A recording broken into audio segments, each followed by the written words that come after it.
झारखंड विधानसभा चुनाव में बीजेपी बगावत के भंवर में फंसती हुई दिखाई दे रही है।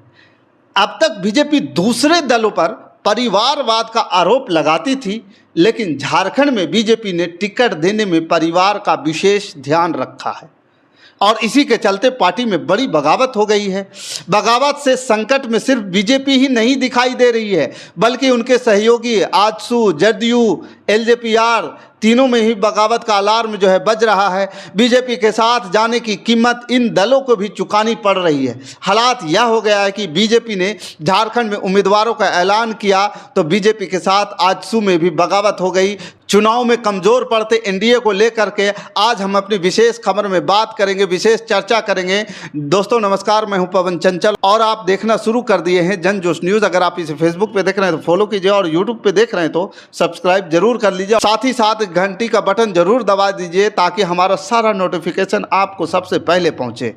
कहते हैं ना कि जब अपने ही लोग बगावत में उतर आए तो फिर दुश्मनों से लड़ना बहुत मुश्किल हो जाता है।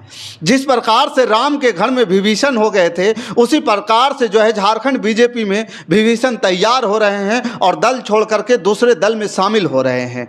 अपनों पर सितम और गैरों पर रहम झारखंड में बीजेपी के नेता आजकल यह गाना गाने को मजबूर हो गए हैं, क्योंकि पार्टी ने जो उम्मीदवारों की सूची जारी की है उसके कार्यकर्ताओं को कम दल बदलू और परिवार से जुड़े लोगों को ज़्यादा तवज्जो दी गई है। अब बात को समझिए, दल बदलू और परिवार से जो लोग जुड़े हुए हैं उनकी परिवार को ज़्यादा तवज्जो दी गई है। ये दो बात विशेष महत्व रख रहा है आज के डेट में झारखंड विधानसभा चुनाव में, और ये दो बात पूरा सियासी हलचल मचा करके रखा हुआ है। इसी के चलते बीजेपी में बगावत हो गई है और बगावत करने वालों में सबसे बड़ा नाम मेनका सरदार का है। मेनका ने प्रदेश बीजेपी अध्यक्ष बाबूलाल मरांडी को अपना इस्तीफा सौंप दिया है। मेनका सरदार 2000, 2009 और 2014 में बीजेपी के टिकट पर पोटका से विधायक रह चुकी है और 2019 के चुनाव में बीजेपी संथाल और कोल्हान के एक भी आरक्षित सीट से जो आदिवासी समुदाय के रिजर्व थी वहां से वे जीत नहीं पाई थी, क्योंकि 2019 में आदिवासी समुदाय के बीच हेमंत सोरेन को सीएम बनाए जाने को लेकर जबरदस्त उत्साह दिखाई दे रहा था। मेनका बीजेपी से लड़ रही थी, इसलिए उन्हें हार का सामना करना पड़ा था। लेकिन इस बार मेनका की तैयारी जबरदस्त थी, तो बीजेपी के दिग्गज नेता और पूर्व सीएम अर्जुन मुंडा पोटका सीट से अपनी पत्नी के लिए टिकट मांग रहे थे। अर्जुन मुंडा हाल ही में लोकसभा चुनाव खूंटी से हार चुके हैं, लेकिन अब अपनी पत्नी के लिए टिकट की डिमांड पर अड़ गए हैं और मीरा मुंडे के लिए टिकट भी हासिल कर लिया। लेकिन अब मीरा के लिए यह चुनाव जीतना बेहद मुश्किल दिखाई दे रहा है। बीजेपी के नेता मेनका को मनाने में जुटे हुए हैं, लेकिन उन्होंने साफ कर दिया है कि वह इस्तीफा वापस नहीं लेने वाली है और ना ही बीजेपी में रहने वाला है। भविष्य की राजनीति पर जल्द ही फैसला कर लिया जाएगा। इसके अलावा बीजेपी को एक और बड़ा झटका लगने वाला है और मुश्किल में दिख रही हैं।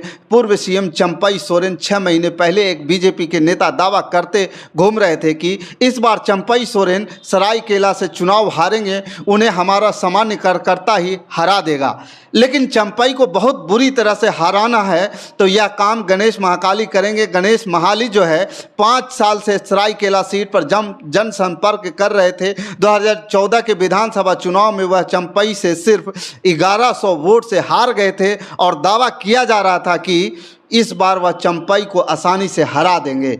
अपनी हार देखकर ही बीजेपी में शामिल हुए हैं, लेकिन अब गणेश ने बगावत कर दी है। उन्होंने कहा है कि जेएमएम में जा रहे हैं और इस बार चुनाव परिणाम 2019 जैसे ही आएंगे कोल्हान में बीजेपी को एक भी सीट नहीं मिलेगी। खुद चंपई भी हारेंगे, उनका बेटा और उनके सभी समर्थक चुनाव हारेंगे। गणेश महाली अपने समर्थकों के साथ मीटिंग करते हुए ऐलान कर दिया कि उनकी हेमंत सोरेन से बात हो गई है, वह जेएमएम में शामिल होंगे और जेएमएम के टिकट पर सरायकेला सीट से चुनाव लड़ेंगे। चंपई सोरेन को कम से कम 5000 वोटों से हराने का दावा महाली के समर्थकों ने भी कर दिया है। वैसे तो यह खबर पहले से ही आ रही थी कि चंपई सोरेन के खिलाफ उम्मीदवार का चयन का काम हेमंत सोरेन ने खुद अपने हाथों से कर रखा है। वह सरायकेला सीट पर तभी से नजरें बनाए हुए हैं जब चंपई ने जेएमएम से बगावत कर दी थी, और यह बात पहले ही कही जा रही थी कि चंपई के खिलाफ चौंकाने वाला फैसला करेंगे। ऐसे में गणेश महाली पर अगर जेएमएम का दाव लगा देते हैं तो अब चौंकाने वाली बात नहीं होगी। इसी तरह से बात दुमका सीट पर करें तो यहाँ पर जो है लुइस मरांडी चुनाव की तैयारी में थी, लेकिन बीजेपी ने भी टिकट जो है सुनील सोरेन को दे दिया, जिसके बाद दुमका में बवाल मचा हुआ है।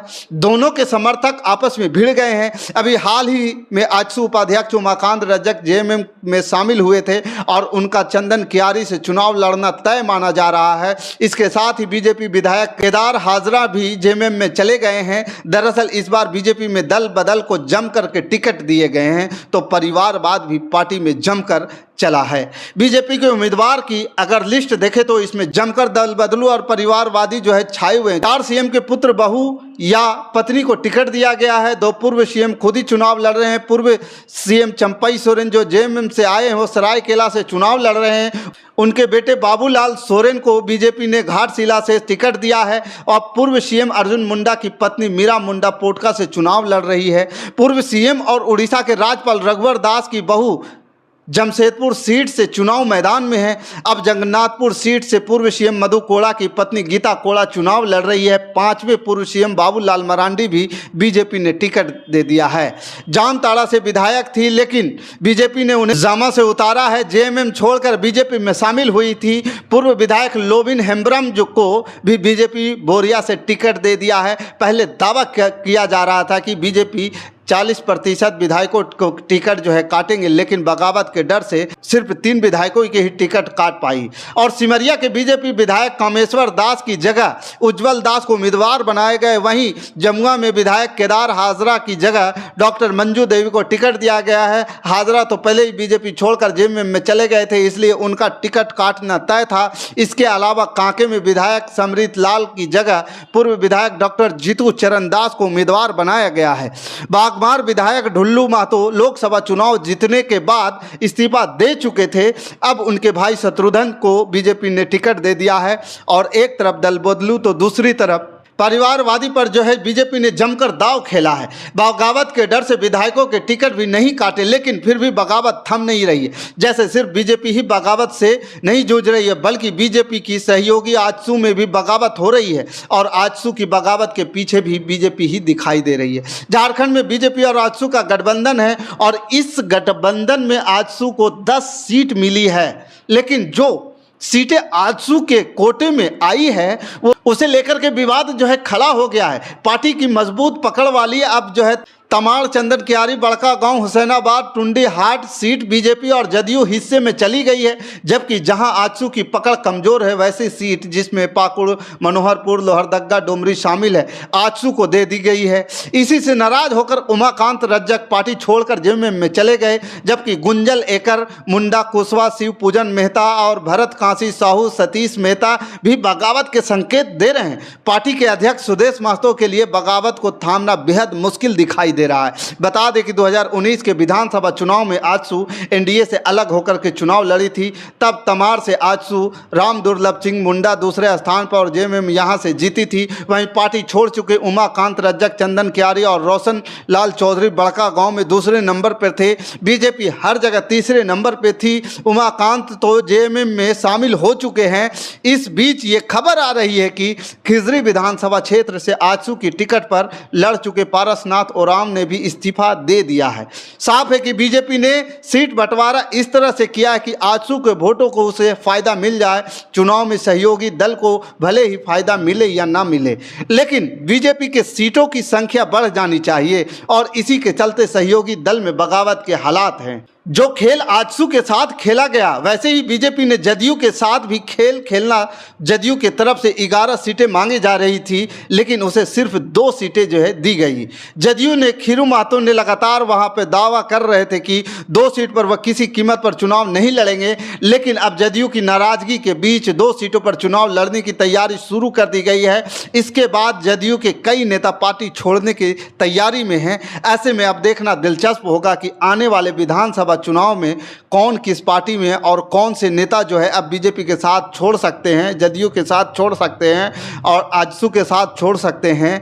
और यह बगावत आने वाले समय में झारखंड विधानसभा चुनाव पर कितना असर डालता है, ये देखना बड़ा दिलचस्प होगा। बाकी इस खबर के प्रति आपका क्या विचार है, आप हमें कमेंट कर जरूर बताइएगा। हमारे साथ बने रहने के लिए धन्यवाद। जय हिंद, जय भारत।